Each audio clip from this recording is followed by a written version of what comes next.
Welcome back. You're watching the Global Dialogue, and we're in conversation with the global CEO of HSBC.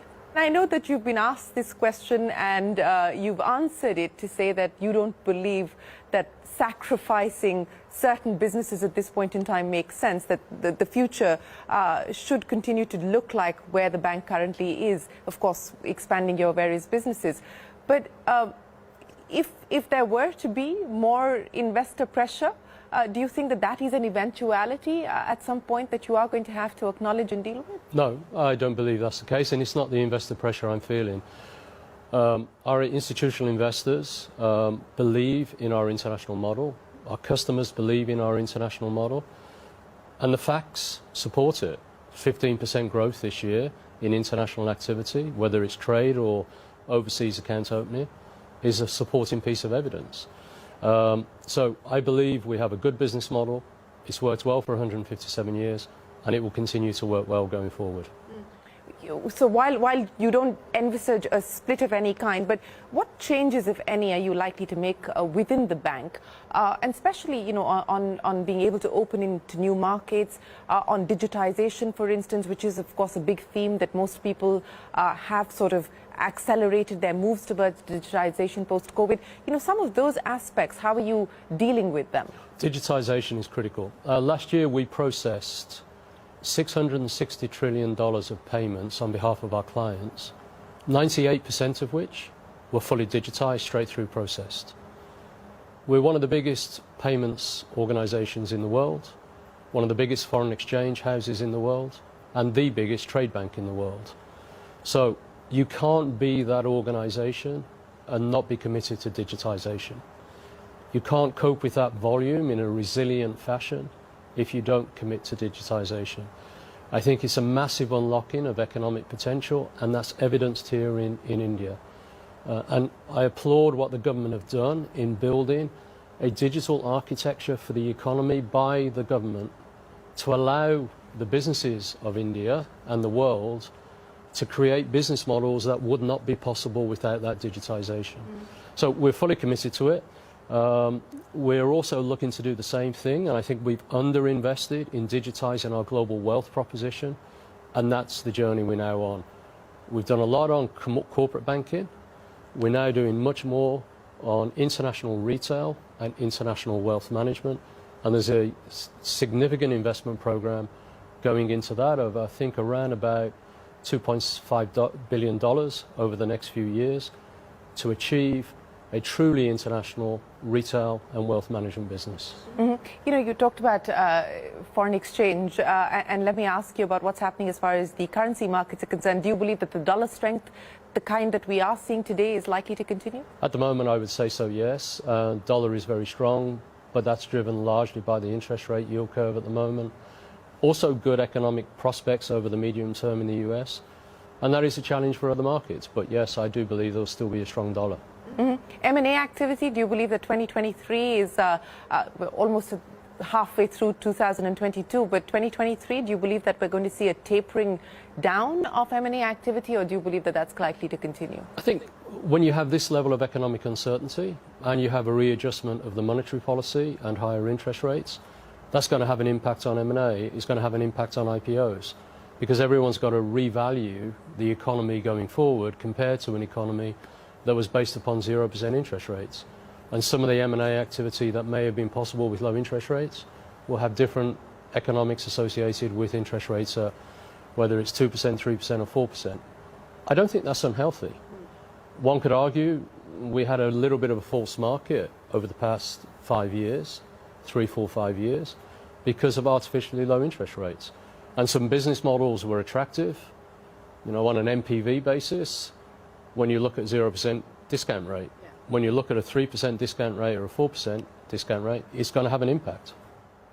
You know, you've visited Bangalore here in India, and of course a large part of the Indian startup ecosystem and the startup story is also linked to the digitization theme.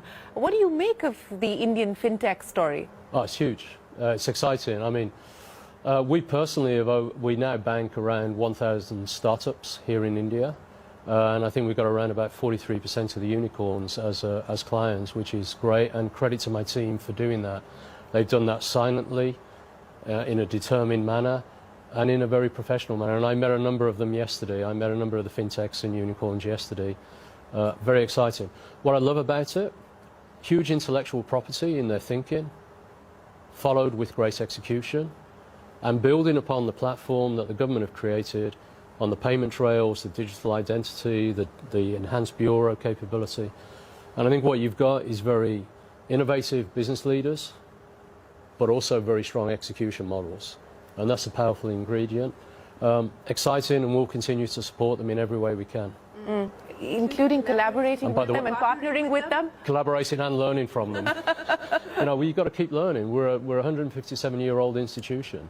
I learn from what they're doing, and hopefully we can help them in ways that, you know, from our history and experience, we can help them grow as well. But collaborate with them, yes. Learn from them, yes. Bank them, definitely. Buy them, yes. I'm not going to do that. I'm not going to go there. But could that be something that you would want to consider? Listen, we always look at opportunities to collaborate, grow, learn, and we have looked at acquisitions in the digital space and the fintech space. But let's see where we go. I'd rather be having a mindset of collaboration and support, and we'll go from there. So I see you today, and you said that, look, geopolitical flashpoints are not new, and this is not an unusual scenario. What are the key challenges or the key risks on your dashboard that you're looking at today? What really worries you? Clearly, geopolitics is one of the factors you consider. Economic growth is now a new and emerging challenge, and I think we've got a position for that, and the negative impacts that the inflation curve could have on businesses and people. We've got to be supportive. And then you always worry. I run a large global organization around over 60 countries in the world.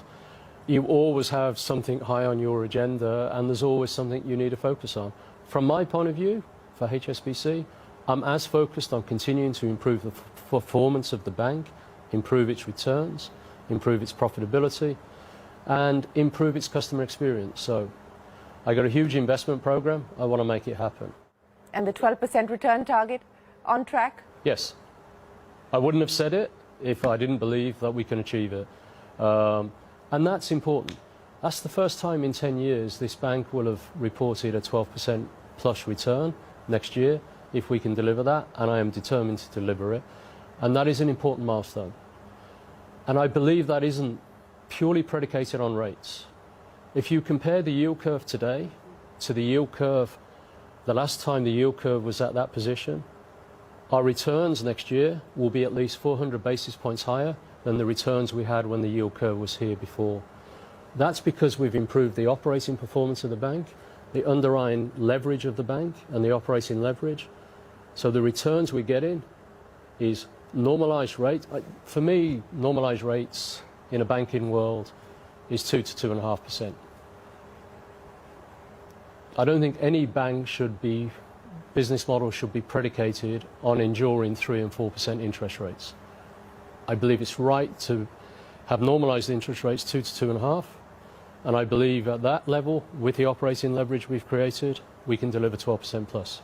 Mm-hmm.